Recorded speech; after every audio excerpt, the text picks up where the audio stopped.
मैं आपको बताने जा रही हूँ मुद्रिवाणी मुद्रा। आप अब इससे डायबिटीज को भी ठीक कर सकते हैं।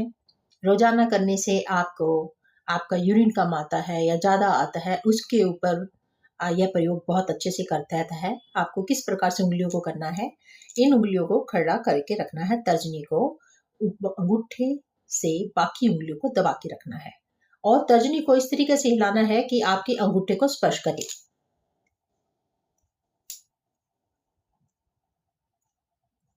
ऐसा करने से आप इसको 5-5, 10-10 मिनट करके बढ़ा के 15 मिनट तक कर सकते हैं। कुछ ही दिनों में आपको महसूस होगा कि आपकी यूरिन की प्रॉब्लम समाप्त होने लगी है, आपकी डायबिटीज़ भी आपके कंट्रोल में रहने लगी है।